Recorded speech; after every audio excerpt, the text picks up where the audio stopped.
பூவென புகழ்ந்தீர் திருமணத்திற்கு முன்பு, தூவென இகழ்கின்றீர் மணந்த பின்பு.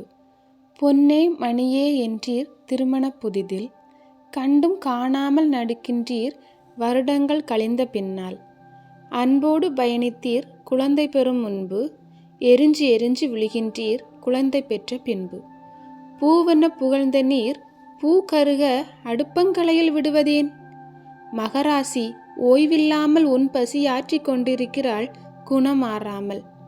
பொன்னே மணியே என்றீர், ஏன் பின்பு தங்கத்தை பொக்கிஷமாய் பாதுகாக்காமல் கடுமையான வேலைகளை செய்ய விடுகின்றீர்? குலவிளக்கு எல்லாவற்றையும் தாங்கி அன்வருக்கும் ஒளி வீசுகின்றாள். அன்போடு பயணித்தீர் குழந்தை பெறும் முன்பு, ஏன் பின்பு உயிர் போகும் பிரசவ வலியை கொடுக்க காரணமானீர்? வாரிசு கொடுக்க வந்த தேவதை அனைத்து தழும்புகளும் முறியும் பிரசவ வேதனை புன்னகையால் தாங்கி உமக்கான வாரிசு உருவாக்குகிறாள். கூடுதல் அன்புடன் தியாகத்துடன் பயணிக்கின்றாள் இறுதி வரை.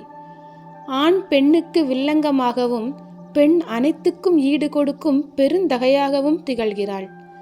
சொல்வோம், ஆணுக்கு பெண் சமம், பெண் ஒரு படி மேலே என்பதே நிதர்சனம்.